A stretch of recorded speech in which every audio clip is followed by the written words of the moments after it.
પોરબંદર મહાનગરપાલિકાના ખાપટના શીતલ પાર્ક સહિતના વિસ્તારમાં આજે 20 વર્ષે પણ પાકા રસ્તાની પ્રાથમિક સુવિધાઓ ન મળતા લોકોમાં રોષ જોવા મળી રહ્યો છે। હાલ ચોમાસાના સમયમાં તો કાદવ કીચડના કારણે લોકોને ચાલીને તથા વાહન ચલાવવા પણ મુશ્કેલી પડી રહી છે। પોરબંદર જિલ્લા કોંગ્રેસ પ્રમુખ સહિત આગેવાનોએ આ વિસ્તારની મુલાકાત લેતા લોકો પોતાની મુશ્કેલીઓનું રજૂઆત કરી હતી અને ગામડાઓથી પણ બદતર હાલત ધરાવતા આ વિસ્તારોની તકલીફોને સમજી વહેલી તકે તમામ કામગીરી પૂર્ણ કરી રસ્તાની પાયાની સુવિધાઓ આપવામાં આવે તે જરૂરી છે। તમામ વેરાઓ સમયસર ભરતા નાગરિકોને પ્રાથમિક સુવિધાઓ આપવામાં ન આવતા સ્થાનિકોમાં ભારે રોષ છવાયો છે। તમે આજે આ રસ્તા જો અહીંયા પાણી નથી મળતું, અહીંયા લાઇટની અસુવિધા છે। સોસ ખાડા છલકાય, પછી ઘરમાં પાણી આવે, 2 ઇંચ પાણી આવી જાય। નગરપાલિકા સફાઈ કરવા કોઈ આવતું નથી, લાઇટ આજ 2 મહિનાથી બંધ છે, કોઈ રિપેર કરવા આવ્યું નથી। આવ્યા છે જોઈને વયા જાય। મેટલિંગ નાખવાનું કામ અને જે પીળું હાર્ડ બરફ નાખવાનું કામ છે મોટા ભાગે પતવા આવ્યું છે। કેટલાક ખાપટના કેટલાક વિસ્તારોમાં થોડી કામગીરી બાકી છે, એક બે દિવસમાં આપણે પૂરી કરી દઈશું અને સાથોસાથ સિટીમાં પણ કેટલીક જગ્યાએ રસ્તાઓમાં જે ખાડા પડ્યા છે એ પણ કામગીરી આપણે 2 દિવસમાં પૂરી કરનાર છીએ। વડોદરામાં વ્યાજખોરોનો આતંક જોવા મળી રહ્યો છે। વ્યાજ ન આપતા વિધવા મહિલાના પુત્રને 3 મહિનાથી ઘરમાં ગોંધી રાખ્યો અને વુડાના મકાનમાં રહેતી વિધવા મહિલાએ દીકરીના લગ્ન માટે 70,000 વ્યાજે લીધા હતા। 70,000 સામે 1.5 લાખ ચૂકવ્યા છતાં વ્યાજખોરોએ ઉઘરાણી ચાલુ રાખી। વિધવાના ઘરમાં જ યુવાન પુત્રને પૂરીને વ્યાજખોરોએ રૂમને તાળું મારી દીધું। વ્યાજખોર માતા પુત્રએ લાચાર પરિવાર પર અત્યાચાર ગુજાર્યો।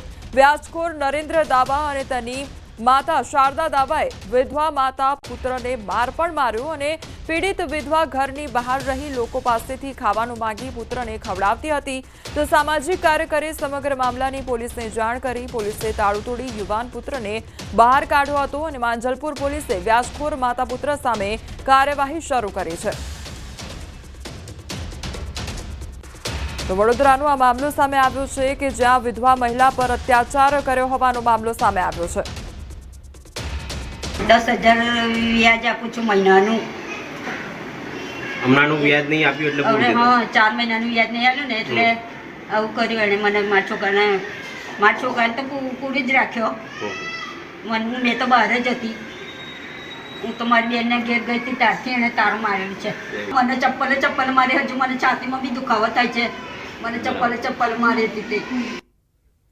તો વડોદરાની આ ઘટના સામે આવી છે કે જ્યાં વ્યાજખોરોનો આતંક જોવા મળી રહ્યો છે। જે વિધવા મહિલા છે તેના પર અત્યાચાર ગુજારવામાં આવ્યો છે અને આ સાથે માતા અને જે પુત્ર છે તેના દ્વારા અત્યાચાર ગુજારવામાં આવ્યો અને જે વિધવા મહિલા હતી તે અને તેની સાથે તેનો પુત્ર પણ હતો તે બંનેને ગોંધી રાખવામાં આવ્યા હતા અને તાળું મારીને તે લોકોને લોક કરી દેવામાં આવ્યા હતા। આ સાથે વ્યાજ પણ વસૂલવામાં આવતું હતું અને તેમના પર અત્યાચાર ગુજારવામાં આવ્યો। ત્યારબાદ હવે તપાસ હાથ ધરવામાં આવી રહી છે। 70,000 સામે અત્યાર સુધી 1.5 લાખ ચૂકવ્યા હોવાનું સામે આવ્યું છે। સંવાદદાતા હાર્દિક અમારી સાથે જોડાઈ ગયા છે। હાર્દિક, વડોદરામાં વ્યાજખોરોનો ત્રાસ જોવા મળી રહ્યો છે, વિધવા મહિલાને હેરાન પરેશાન કરી દેવામાં આવી, આખી ઘટના શું હતી?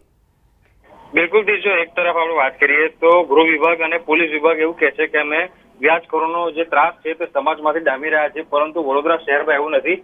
એક લાચાર વિધવા મહિલા જે છે તે વ્યાજખોરોના ત્રાસનો ભોગ બની છે અને તેને પોતાની દીકરીના લગ્ન કરવા માટે વ્યાજખોર પાસેથી 70,000 રૂપિયા વ્યાજે લીધા હતા અને દર મહિને 10,000 એમ કરીને લગભગ 1.5 લાખ રૂપિયા જે છે તેને ચૂકવી દીધા હતા, પરંતુ વ્યાજખોર બાજ ના આવ્યા અને વ્યાજખોર માતા અને પુત્ર છે તેમના દ્વારા આજે વિધવા મહિલા છે અને તેના પુત્ર પર અસહ્ય ત્રાસ ગુજારવામાં આવ્યો। પુત્રને લગભગ 3 મહિના સુધી એક રૂમમાં ગોંધી રાખવામાં આવ્યો। માતા જે છે રસ્તા પર ભીખ માંગીને પોતાના પુત્રનું પેટ ભરતી હતી, ત્યારે એક સામાજિક કાર્યકરને સમગ્ર મામલાની જાણ થઈ। તેઓ ઘટના સ્થળે પહોંચ્યા અને તેમને જે માતા અને પુત્ર છે તેમને મુક્ત કરાવ્યા હતા। અત્યારે જે માતા છે તેમના દ્વારા પોલીસ ફરિયાદ કરવાની તજવીજ જે છે તે હાથ ધરવામાં આવી રહી છે। જે હાર્દિક, સમગ્ર માહિતી બદલ આપનો આભાર। મોરબીના નવલખી રોડ પર આવેલ નીલકંઠ રેસિડેન્સી તેમજ આજુબાજુના વિસ્તારના લોકો રોષે ભરાયેલા જોવા મળી રહ્યા છે. તેની પાછળનું કારણ એ છે કે પ્રાથમિક સુવિધાઓનો અભાવ જોવા મળી રહ્યો છે. અહીં વર્ષોથી રોડ જ નથી બન્યો. વળી ચોમાસા દરમિયાન મસમોટા ખાડાઓ પડી જતા હોય છે. ચોમાસામાં માટી પલળતા અવરજવર કરતા લોકોના પગ ફસાઈ જવાની તેમજ લપસી જવાની ઘટનાઓ પણ બનતી રહે છે. વિદ્યાર્થીઓને શાળા જવા માટે રિક્ષા પણ આવી શકતી નથી તેવી સ્થિતિ છે. આવી પરિસ્થિતિમાં વાલીઓ તેમના બાળકોને ખભે બેસાડી રોડ સુધી લઈ જતા હોય છે. વળી અનેક જગ્યાએ વીજ પોલ છે પરંતુ એક પણ સ્ટ્રીટ લાઇટ પણ જોવા નથી મળતી. આ સાથે જ ગંદકી અને છલકાયેલા ભૂગર્ભો પણ જોવા મળી રહ્યા છે. અહીંના લોકોનું કહેવું છે કે તે લોકો ઘણી વખત રજૂઆત કરી ચૂક્યા છે પરંતુ તેમની રજૂઆતોને ધ્યાનમાં લેવાતી નથી. हमारे प्रश्न है कि हमारे छोकरा ने स्कूल तेड़वा मुकवा जाव आल बाजू वरसाद थाय એટલે પાણી ભરત થાય છે ગારોય થાય પગ એક લઈને એક ઉપાડીને એક મૂકી તો અમાર ચપ્પલ તૂટી જાય છોકરાને એક હાથે આંગરીએ છોકરા હોય હા અમાર થેલા ઉપાડવા છોકરા લેવા કે ગારામાં કેતે હાલવું તોય અમાર શું ચોમાહામાં છોકરા નો ભણાવા. વોર્ડ નંબર 2 માં આવેલ સેન્ટ મેરી સ્કૂલ થી ગાયત્રી આશ્રમ સુધીનો રસ્તો છે. અહીંયા કમસે કમ 8 થી 10 વાડી વસવાટ કરે છે અને 3 સોસાયટીઓ છે અને 2000 થી 5000 સુધીનું પબ્લિક અહીંયા વસવાટ કરે છે. 30 વર્ષથી અમે જ્યાં આવડી અમારી ઉંમર થઈ ત્યાં સુધીમાં અહીંયા રસ્તો અમે પાકો જોયો નથી.